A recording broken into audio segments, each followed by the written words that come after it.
Hola, buenas tardes. Gracias por estar aquí. Quienes nos acompañan también en Facebook, les damos la bienvenida a una sesión más de Diálogos con Autores de Nuevo León. Esta tarde nos acompaña la poeta Diana Garza Islas y Jesús de la Garza, poeta también, y estarán charlando por espacio de una hora aproximadamente. Les damos la bienvenida a nuestro público también y me permito leer unas breves semblanzas de nuestros invitados. Diana Garza Islas nació en Santiago, Nuevo León. En su obra aborda el fenómeno poético desde distintas materialidades, principalmente texto, visualidad y sonido, buscando explorar diversos estados liminales de conciencia y las posibles relaciones transformantes entre la materia y el espíritu. Para ello recurre a diversas prácticas como la abstracción, el trance, la onironáutica, la exploración de la geometría psíquica y formal, y el juego. Ha publicado 5 libros de poesía. El más reciente, Primer Infolio de las Vidas Reunidas de Almería Smark, en el 2021. Algunas de sus piezas visuales han sido exhibidas en exposiciones colectivas del país. Fue becaria del FONCA, Jóvenes Creadores, en 2 ocasiones y ha recibido otros estímulos a la creación. Es miembro del Sistema Nacional de Creadores de Arte desde 2023. Actualmente es coordinadora del Laboratorio Interdisciplinario de Investigación y Prácticas Artísticas Liminal en el CEIDA de la UANL. Bienvenida, Diana. Jesús de la Garza nació en Montemorelos, 1994. Es autor de Óxido Silvestre y La Máquina de Warhol, también de la obra de teatro La Pierna. Fue merecedor del Premio Internacional de Poesía Gonzalo Rojas en el 2017 en Chile y finalista del Premio Nacional de Dramaturgia Joven Gerardo Mancebo del Castillo en 2020 en México. Ha sido becario del Centro de Escritores de Nuevo León en la generación 2018 y del PECDA Nuevo León en 2021. Bienvenido también, Jesús de la Garza. Y bien, vamos a dar inicio. Pues siempre es un gusto estar aquí y compartir este espacio con una persona tan importante para la cultura en nuestra ciudad como Diana. Antes de entrar a tema con nuestra invitada, me gustaría hacer una suerte de ejercicio. Pensé en esto, dado que te gusta mucho el juego, te gusta mucho la exploración del inconsciente. Entonces quisiera que escribiéramos, yo una pregunta y tú una respuesta, y que no revelemos esa pregunta y esa respuesta, sino hasta que cerremos esta entrevista. ¿Qué te parece? ¿Sí? Sí, ok. Muy bien, pues empezar escribiendo la pregunta. ¿De cuántas líneas? Las que quieras están bien.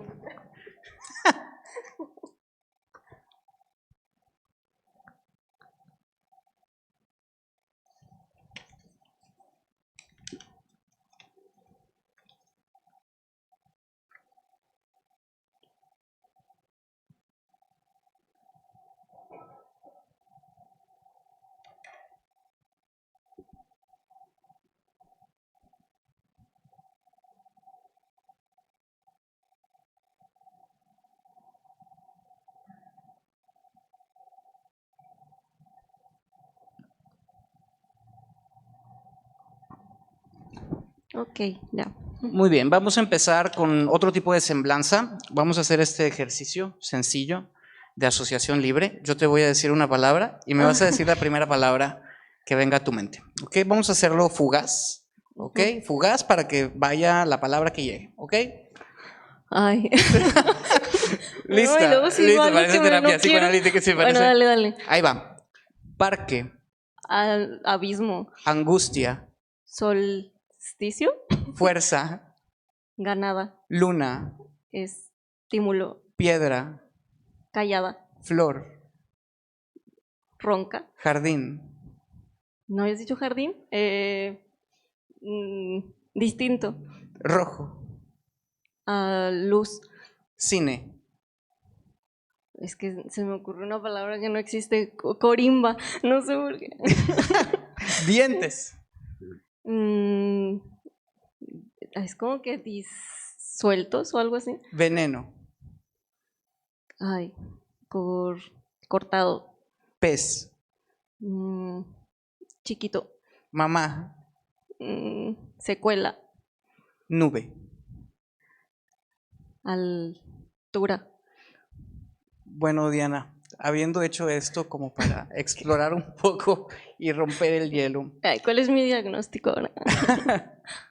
me gustaría que nos contaras un poquito de, para ti, ¿qué es el lenguaje? Y yo sé que es una pregunta muy amplia, entonces me gustaría como acotarla en, para ti, ¿qué es en términos como de el acercamiento que haces hacia el lenguaje? ¿Lo ves como algo material, es decir, como algo plástico que tomas para construir? ¿Lo tomas como algo que va hilando sentidos? ¿O de qué manera entiendes tú eso que es el lenguaje? ¿De qué manera entiendo el lenguaje? No sé cómo lo entiendo, pero creo que lo vivo como una forma en que se estructura, pues la posición es creo que bastante clásica, una forma en que se estructura el pensamiento. Aunque, o sea, bueno, se dice esto, ¿no? Que no existe lenguaje sin pensamiento y viceversa, o sea, que son una diada. Aunque no entendería el pensamiento como exclusivamente ese discurrir o esa manera de organizar desde la lógica.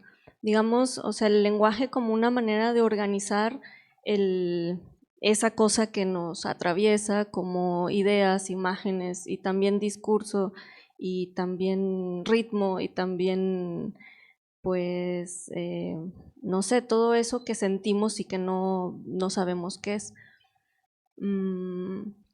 Sí, lo pensaría así, como una manera de, pues, de organización, de clasificación, tal vez. Primero organización, después clasificación. Y Sí, mencionabas esto de como la parte lógica del lenguaje, y que no es necesariamente eso, o sea que tú entenderías que hay como un lenguaje que va más allá de la lógica o de lo que entendemos nosotros como cotidianamente esta estructuración y organización, o como que hay otro estrato. pues supongo que hay muchas formas de hacer lenguaje o de muchas formas en que las cosas se organizan y que escapan de nuestra comprensión, ¿no? En alguna parte algún psicoanalista dice que el inconsciente está organizado como un lenguaje. Entonces, si pensamos que el inconsciente son estas energías o pulsiones que nos ocurren o que nos atraviesan, pues podríamos pensar que no solo nos ocurren, o sea, no son nada más cosas espontáneas sin sentido, sino que tienen su manera de organizarse y si se estudiaran, pues se podrían comprender. Pero sí, además de eso está ese otro lenguaje que no podríamos ni atisbar pues como ocurre, ¿no? Como, no sé, el lenguaje si es que acaso tienen el lenguaje de las piedras, o sea, si acaso las piedras se comunican entre sí, pues su particular lenguaje escapa de mi posibilidad de comprensión, al menos en este estado de sobriedad, ¿no? Tal vez en un estado, no sé, en el que mi cerebro se activara de otra manera, yo podría comprender el lenguaje de las piedras y hablar con ellas. Como puede suceder con algunas plantas, yo con las plantas o con los animales. Bueno, no sé si me desvío mucho. Sí, claro, pero incluso lo inorgánico entonces, es decir, lo inorgánico puede tener su propio No sé lenguaje. si las piedras sean inorgánicas. O sea que no sabría qué. No sé si son inorgánicas, no sé si no están vivas. Okay. Yo no estoy de acuerdo con esa idea. Okay. Pero no sé. Pienso que, o sea, que hay maneras de organizarse, que pues sí, me exceden en mi capacidad de comprensión. Y por otra parte, pues, ¿qué sería el lenguaje para mí? Pues una manera en la que me abismo y me divierto y ahí estoy. No sé, me gusta como perderme en esas estructuras y rehacerlas, no sé, como pues como un juego matemático o así, o sea, tienes una serie de leyes y de posibilidades, pero puedes asignarles valores diferentes y inventas de alguna forma otro lenguaje que pues tiene una congruencia dentro de su sistema de referencia. O sea, tiene una congruencia dentro de su sistema de referencia y tiene otra congruencia que no tiene a lo mejor fuera de él. No sé si. Ok, sí, entiendo más o menos hacia dónde vas. Creo que es un buen momento como para entrar al tema específico de tu obra. Como lector tuyo, no creo que tus libros sean libros temáticos en el sentido tradicional en que los lectores se refieren a los libros de poesía como, no sé, este va sobre las flores y cada poema es un tipo de flor o ese tipo de estructuras, pero lo que sí tienen es ejes articuladores o le sugieren al lector estos ejes de sentido que enlazan los poemas. Pienso en Caja Negra, que se llama Como a mí, donde está los balbuceos, la ecolalia, la maternidad, como estos ejes que van articulando un sentido mayor del poema como unidad, ¿no? Entonces está todo este sistema que es tu libro, y pienso, por ejemplo, en el catálogo Razonado de Alambre Maderitas, que tiene un acercamiento a la plástica, y eso es lo que va enlazando los diferentes poemas que produces. Y a mí lo que me inquieta y me da mucha curiosidad es saber cómo es tu acercamiento hacia la creación de tus libros. Es decir, ¿es un acercamiento muy sistemático? ¿Concibes como el proyecto de escritura antes de empezar a escribir, o es más bien algo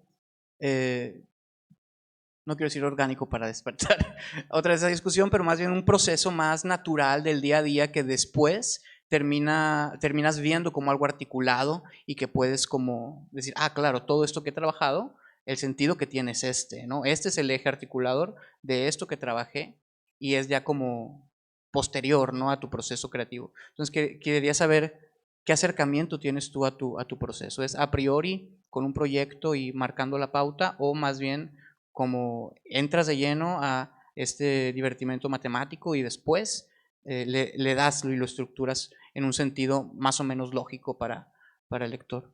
Sí, pues mira, el primer libro, o sea, yo escribía sin tener nunca ideas de proyectos ni de libros.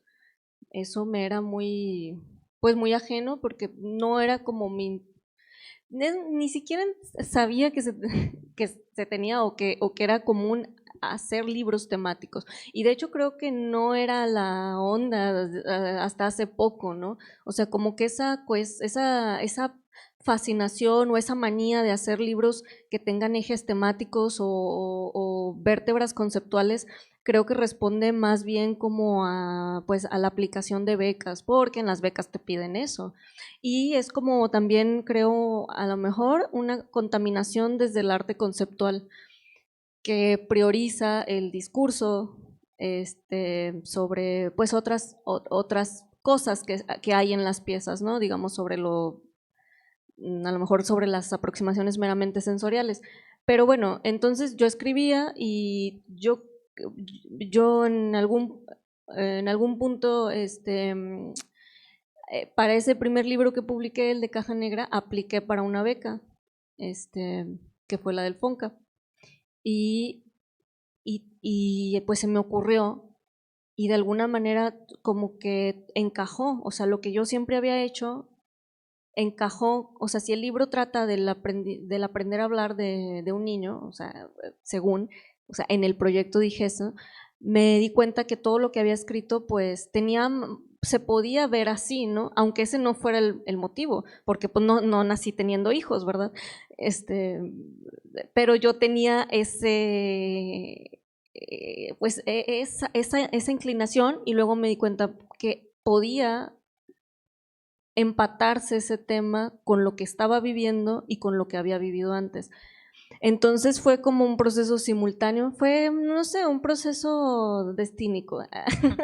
Y el otro libro, el del catálogo, pues ese fue una cosa muy rara porque fue un impulso. O sea, yo nada más fui a una expo y me enamoré de las piezas y empecé a escribir así parada en el museo sobre ellas y lo acabé como en 2 semanas.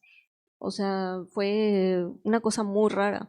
Entonces no es que yo eligiera un tema, es que ni me di cuenta cuando lo hice. O sea, estaba yo como bien enfebrilada. Y bueno, pues eso hice.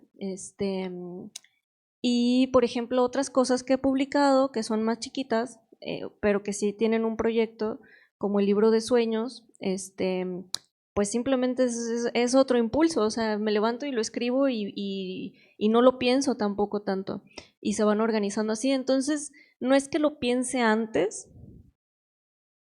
es como si pues la vida misma estuviera organizada alrededor de núcleos y entonces yo nada más identifico cuáles son esos núcleos orgánicos o vitales y pues voy haciendo como que pues encapsulándolos, reconociéndolos, dándoles su lugar y ya. Entonces creo que es simultáneo. Quisiera aprovechar que mencionaste esto de las becas, porque después también se habla como un estilo de escritura, ¿no? El estilo Fonca, que es esto del libro temático, que obedece como ciertos patrones. Y también aquí entra como la polémica de que acaban de otorgarte la beca del Sistema Nacional de Creadores, acabas de convertirte en miembro. Yo quisiera saber qué piensas sobre, en general, el sistema en México, el sistema de becas, como la relación que hay entre esa práctica cultural, cómo la viven los creativos, particularmente los poetas, que creo que es lo que nos compete en este momento, pero ¿qué es lo que tú ves con ese sistema? O sea, ¿qué te despierta a ti? Y ahora siendo parte de ese sistema por tercera vez, tercera o no, bueno, más, porque también has tenido la del centro, ¿no? La beca del centro de escritores en algún momento. Entonces, ¿qué sientes con todo eso? O sea, ¿qué opinión tienes? ¿Qué sientes ahora ingresar al sistema? Suena bien horrible, ¿no? O sea, pero pues todo parte de algo pues muy inmundo, ¿no? O sea, los sistemas de becas del Fonca nacen en el salinato, ¿no? Y tienen como una intención como aplacar al artista, ¿no? O sea, te doy un estímulo para que pues no te subiertas a cualquier cosa. Por otra parte, pues es un trabajo. O sea, por otra parte, los artistas vivimos súper precarizados. Digo, toda la gente de nuestra generación, ya cualquier carrera que estudies, vivimos en una cosa como pues dependientes de un hilo, ¿no? Al día y sin posibilidades de comprar vivienda o o de una vida digna más o menos. Entonces, pues por una parte creo que es un sistema que apoya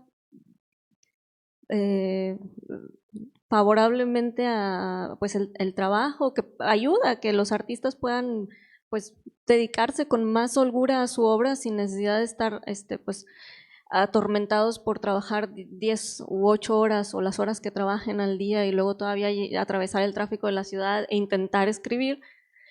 Pero por otra parte, pues es cierto que esas becas se suelen otorgar a ciertas personas, ¿no? Que pertenecen a ciertas mafias o grupos que por alguna razón existen, o sea, pues por la razón en que se pasan las becas entre sí o son los alumnos de tal, o sea, todo eso existe y no es solo eso, o sea, siempre hay huecos, ¿no? Siempre va a haber alguien ahí que va a tener la oportunidad de estar, aunque no conozca a nadie o aunque no esté en esos grupos o en esas mafias o sea alumno de tal. ¿Por qué? Pues porque es la cuota que permite que, que esas cosas sigan existiendo, ¿no? O sea, las excepciones que existen para que no sea tan evidente que hay un sistema de corrupción,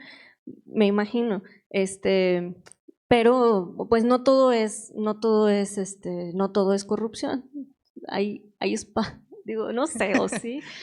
No, o sea, hay posibilidad ¿y cómo me siento yo? Pues, pues, pues yo me siento muy bien porque, pues porque pues porque puedo hacer lo que yo quiero y porque he sido apoyada sin tener que estar sometiéndome al gusto de alguien ni ser alumna de nadie ni dando o pagando favores a nadie, pero pues estoy consciente de que no todos corren con la misma suerte. Y soy consciente también de que cubro cierta cuota como mujer o provinciana o rareza tal vez, no sé. Justo hacia allá quería dirigir la pregunta, es si tú sentirías o creerías que el hecho de que una poética como la tuya, que es una poética que sale de los registros más tradicionales, que se escribe desde la provincia del país, que no está en el centro del país, si una poética así, y el hecho de que una poética así haya entrado dentro del sistema nacional, representa una apertura o una posibilidad de abrir camino dentro de esos espacios, o si, como mencionabas, por lo que creo que es una excepción que mantiene ese aparato del Estado operando. Pues no sé, no sabría si se premia la poética o se premia la estructura del proyecto o cuántos factores hay ahí calificados. No creo que, o sea, creo que sí se apoyan a ciertas poéticas divergentes del canon solemne o así. Son las menos, porque pues son los menos que se acercan también a esos grupos de poder, ¿no? Pero pues yo creo que depende de muchos factores, o sea, también creo que, o sea, si tienes un proyecto bien organizado y muy lógico, aunque tu poética sea toda una cosa rara, pues a lo mejor se fijan en eso, no sé, no lo sé. Ojalá que sí, ¿no? O sea, que sí se apoye más a poéticas, no sé, no sé cómo decirlo, o sea, raras. Sí, A ver, raras. bizarras. Rara avis. No, me gustaría que nos contaras un poquito de qué va tu proyecto del sistema. Si nos quieres contar o es top secret. Pues poquito, o sea, son 3 libros. Todos, diría que serían como, si se les pudiera poner un género, serían como ciencia ficción. Se titula Memorias de un planeta que nunca existió. Entonces son 3 libros. El primer libro va sobre el agua. Sobre el agua. Es un libro en 3 momentos que va presente, pasado y futuro. Pasado, pues abordar el pasado marítimo en el noreste de México, presente, crisis hídrica actual, futuro, tomando el concepto futuro del agua, que es la denominación que tiene la acción del agua en la bolsa de valores desde 2020. Entonces, este libro gira en torno a pues el agua en esos 3 momentos, como viendo la sucesión de la abundancia y la escasez y pues la mercantilización de los bienes naturales, etcétera. El segundo libro es sobre la partenogénesis. Hace un par de meses presenté una pieza con un poema sobre ese tema y pues empecé a escribir un montón y dije, pues de aquí puede salir algo, ¿no? O sea, un pequeño libro. Y pues entonces sobre eso, la partenogénesis es la forma de reproducción humana, digo, forma de reproducción que prescinde de la de la cópula, o sea, la hembra se autofecunda. Entonces mi hipótesis es explorar cómo sería una partenogénesis humana, qué implicaciones tendría si eso se pudiera realizar, etc. Y el tercer libro es bueno, ese está más, ese está más, no sé, ese tiene menos aferradez temática, pero es como una crítica de los discursos apocalípticos, esotéricos, que surgen pues en nuestras épocas catastróficas, aliens y no sé, esoterismos, New Age y así. Bueno, eso a grandes rasgos. Muy bien, digo, me entusiasma mucho. Me da la duda si los estás concibiendo como poemas con una articulación narrativa o si entrarían al género como de narrativa más ortodoxo de novela. No, son líricos. Ok. Uh-huh. Okay. Regresando a tu obra ya publicada, me gustaría saber quién es Ruiti. Bueno, pues Ruiti es mi amiga imaginaria que tenía cuando era niña. Y pues era una experiencia, es o era una experiencia corporal, psíquica, mental. Pues yo lo sentía como una cosa que me arrobaba, o sea, que me tomaba y me elevaba, o sea, me sacaba así de mi cuerpo y me iba a ver las cosas desde la fuera de la no sé, desde arriba, muy arriba. Y eso, o sea, era una forma en que yo me escindía de mí, una especie de despersonalización, pero no solo era eso, sino como que me sentía integrada en el todo. Era como yo era todo. O sea, era una persona, pero esa persona era esa experiencia. Y yo era ella, y yo era todo, y ella era yo. Entonces, pues también como que en mi mitología personal, pues ya después la entiendo como pues como la inspiración, ¿no? Tal vez, o sea, como una manera en que te sales de ti para crear o para ser tomado como... Y Ruiti te acompaña desde la infancia, es decir, con toda esta, obviamente dentro de tu mundo de creación infantil en ese momento, te acompañaba desde ese punto, es decir, puedes como evocar y decir, cuando era niña, esta era la experiencia con Ruiti. Pues cuando era niña me pasaba vívidamente, ¿no? Pero dejó de ocurrir a los 8 años. Ahora esa sensación de integración con el todo, pues solo la puedo tener muy a veces, no, pues ya no tenemos esa sensibilidad, ¿no? Bueno, yo no la tengo tan abierta, pero a veces sucede. Entonces es más pues es el motivo, el tema. Entonces cuando me llega a pasar, pues yo lo identifico como eso. ¿Y a qué crees que se deba esa como que con la edad, cuando uno llega a la adultez, son como los mandatos de la adultez lo que hace que este Pues, tipo de experiencias de ocio se vayan como acotando? Se te cierra el ojo, se te cierra el tercer ojo, se te calcifica la glándula pineal y ya valió. Pues, o sea, ¿cómo vas a seguir abiertos si estamos atravesando? O sea, yo atravieso el tráfico de la ciudad todos los días, 1 hora de ida, 1 hora de regreso, calor, ruido, o sea, pues voy, no sé, creo que muchos viven así, se te pierde la sensibilidad y pendientes y cosas y trabajo. Tal vez si viviera en el bosque, pues sentiría más eso. O sea, yo creo que la condición natural, si es que eso es decible, del ser humano es estar integrado con todo, ser uno con la planta y con la piedra y con el animal, pero en las condiciones citadinas, pues es muy difícil porque pues con quién te vas a integrar, con la tabla roca, o sea, pues, ni está viva. Esa sí no está viva. Pero ¿por qué? Pues la vida te va opacando, ¿no? Creo.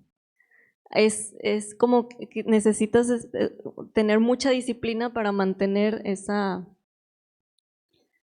pues, no sé, naturaleza, creo.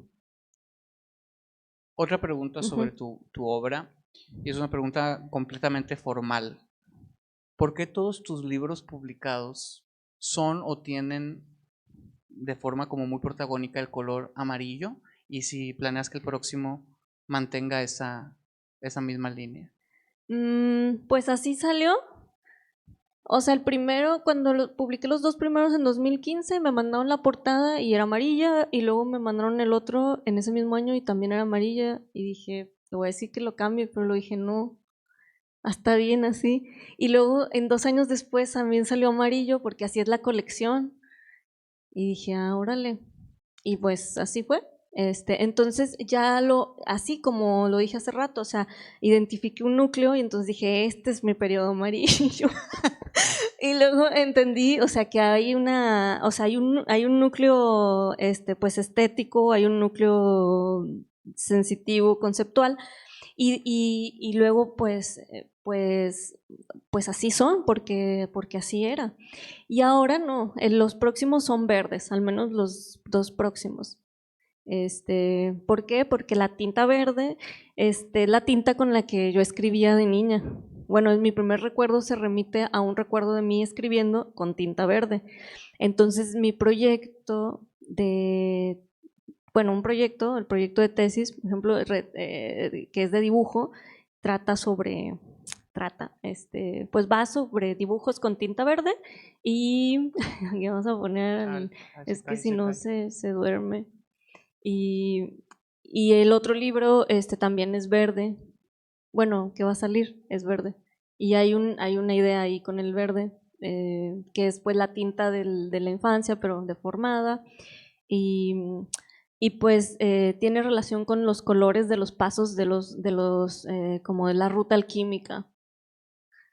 Pero bueno, luego ya iremos platicamos. descubriendo eso. Cuando ya salgan todos, sí, en retrospectiva, se sabrá. Yo quisiera hacerte unas preguntas antes de abrir este foro a nuestros asistentes. La primera, preguntas como muy puntuales también para conocerte más a fondo y tus posturas estéticas. 3 crímenes que haría un poeta. Robar un banco, o sea, no entiendo. Ay, no, o sea, a ver, 3, es que no te entendí esa pregunta. Un crimen, o 3 sea, crímenes. un crimen que haría. Sí. Y que yo condeno. Quizá puedes estar de acuerdo con él. Ah, no, o sea, a ver.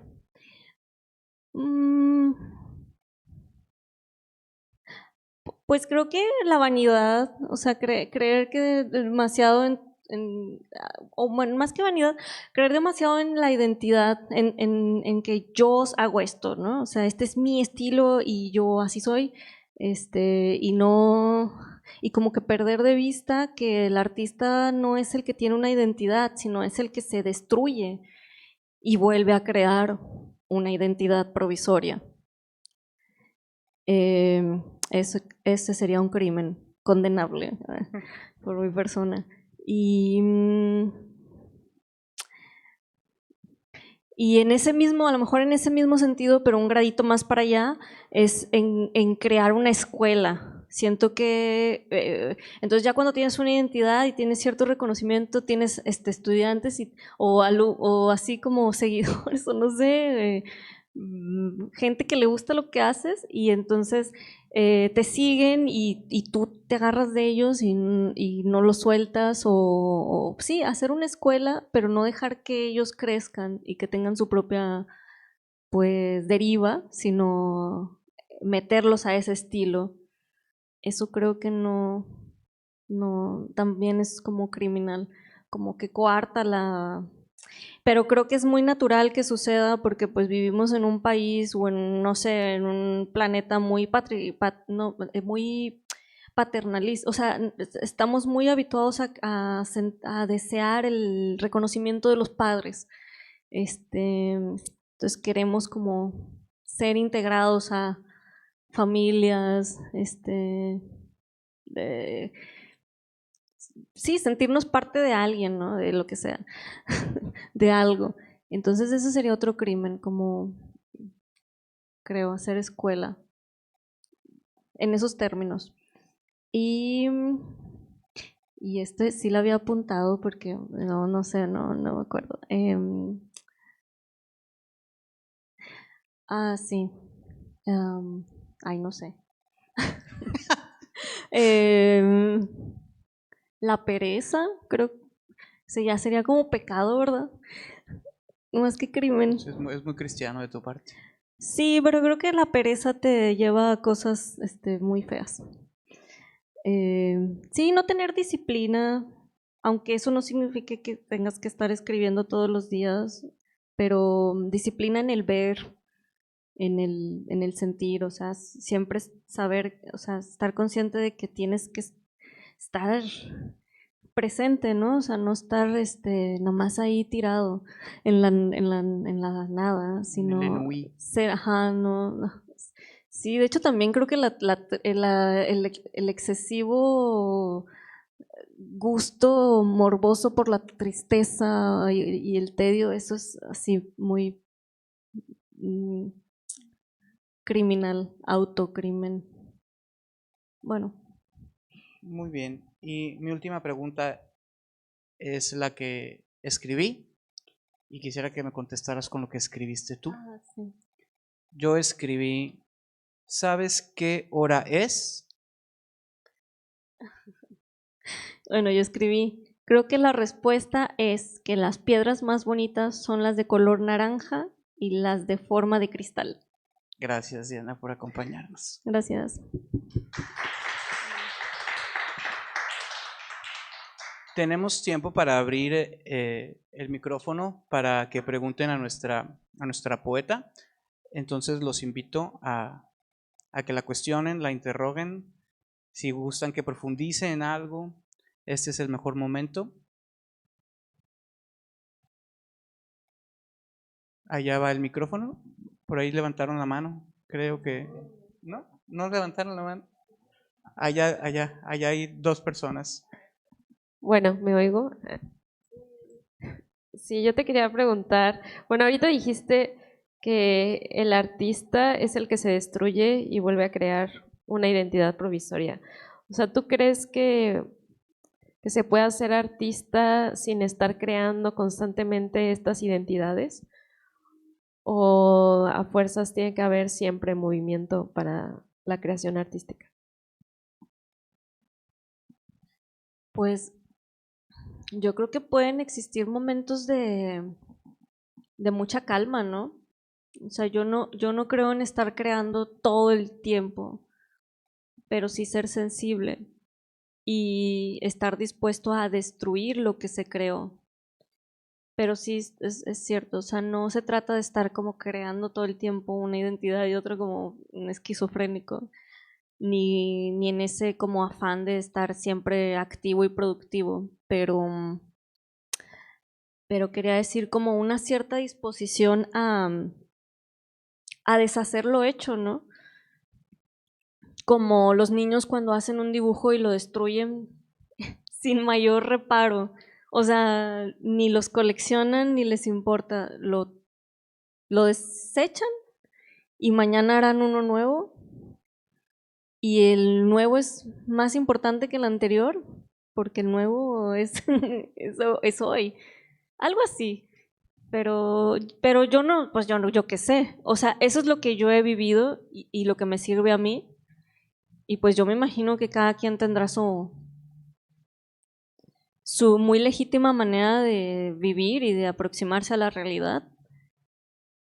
Digo, espero. Sí, gracias.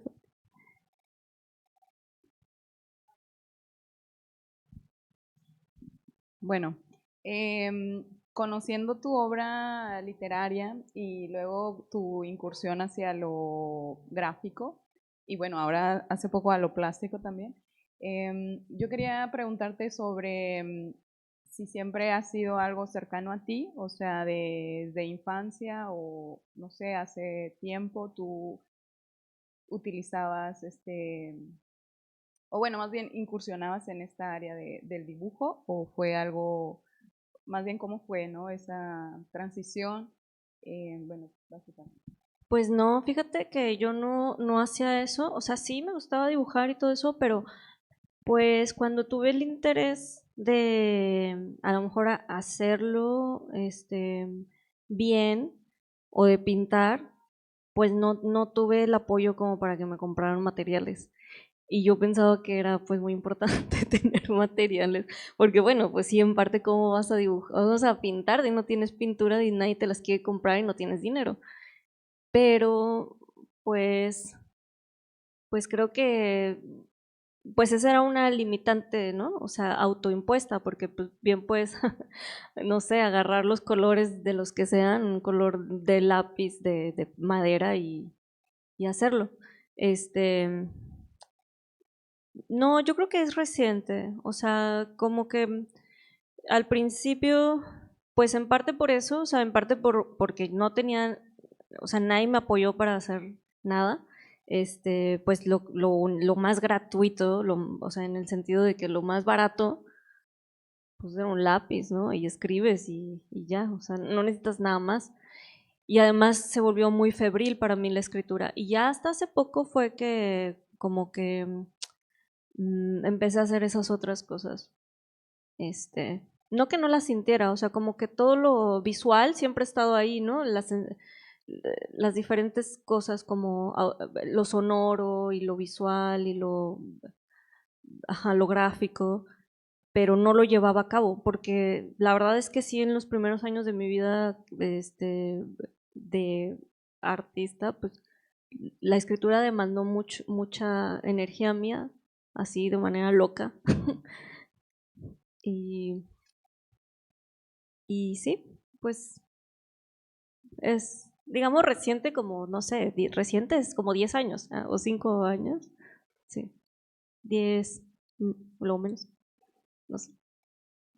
Ok, gracias. ¿Alguna otra pregunta?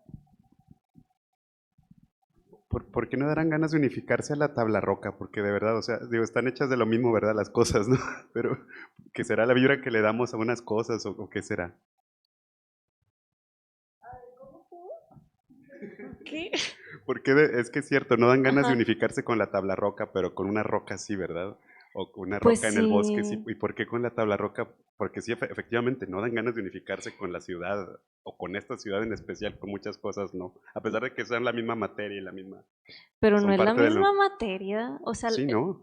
Bueno, digo, o sea, pues no en sé, yo veo la tabla están en la roca tabla y, periódica todas, ¿no? Todo lo que viene de lo mismo. pero tiene menos alma, o sea, es la roca, pero Es eso, ¿por qué? Eso, sí. Puedes explayarte en eso. pues yo siento que las paredes de la casa no vibran, pero vas a una cueva, o sea, no sé, vas a las Grutas de García o vas a, no sé, sí, digamos, una cueva y siento que está vivo, que está vibrando, pero cuando yo estoy en mi casa, encerrada, siento que las paredes no están vivas. Eso yo no sé si a todos les pase, pero se siente que no está vivo, no me ve, no, no sé cómo decirlo, pero en una cueva o en una casa de adobe, sientes como si tuviera una personalidad, una vida, no sé. Entonces, ¿por qué me querría integrar a la muerte? O al no, más bien a lo no vivo, que está peor. A la muerte todavía, ¿no? O sea, ¿quién no querría más bien integrarse a la muerte? Eso es nuestro impulso, nuestro impulso primordial de vida, morir. Pero, ¿por qué me integraría al uno vivo si eso no soy yo? Bueno, algo así es lo que siento. No sé si los demás sientan lo mismo.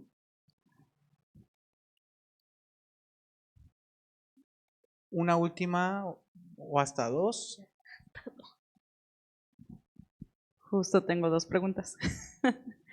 La primera es más técnica, la segunda es un poco personal. La primera me llama mucho la atención lo que mencionas sobre respecto a las becas y que tu poesía encajó perfectamente a lo que solicitaban. Más por curiosidad me pregunto qué es lo que realmente se busca en las becas cuando uno desea aplicar, salir con un tema extraordinario que está en el momento, véase em, venir de una comunidad indígena, por decir algo, o tener una realidad de violencia. Eso es lo que se están buscando actualmente, o también se premia la creatividad aunque venga de una realidad común. La segunda pregunta es personal en el sentido de que si no fueras escritora, ¿qué serías? Es como una persona mortal diariamente, se dice, mis sueños están rotos y yo tengo un trabajo promedio y tengo una vida promedio y sueñan con todo aquello que lo que les hubiera gustado ser, ¿no? En cambio, a veces hay personas, veas tu caso, que salen dentro de esa denominación común y pueden ejercer a base de mucho esfuerzo lo que desean, ¿no? Entonces, me pregunto desde la otra perspectiva si una persona, un artista, en algún momento se detiene en su rutina diaria y dice, me hubiera gustado ser contador. Bueno, sobre la primera pregunta, pues no sé, yo no sé lo que busquen, no creo que se busque algo en particular, o sea, finalmente los jurados son personas, ¿no? Y cada quien tiene sus muy particulares deseos y gustos, entonces creo que es una conjunción de entre azar, mafia, casualidad y, y qué sé yo, o sea, no lo sé. O sea, yo qué premiaría, pues la creatividad, pues que se vea que tenga cierta disciplina y así. Pero pues no puedo hablar de eso porque pues no estoy de ese otro lado y sería especular sobre cosas que pues no creo que tenga sentido. Y sobre el otro, pues no sé, no me gustaría hacer nada. O sea, yo no creo en que en las profesiones, o sea, yo por mí, ¿qué sería? Viviría en el bosque y no trabajaría. Estaría haciendo nada, en la hamaca y luego me haría un tecito y así, o sea, pues sería una persona que contempla y que hace cosas cuando se le antoja. Eso sería mi vida ideal. Ujú. No, y no querer ser nada más, o sea, estar nada más, pues viva en la naturaleza. Sí. Muy bien, Diana, pues de nuevo muchas gracias por acompañarnos en estos diálogos y a los que nos acompañan en casa recomendarles ampliamente la obra de Diana Garza Islas, que pueden adquirirla en la librería de Conarte y también en las librerías de mayor prestigio de este país. Gracias. Gracias.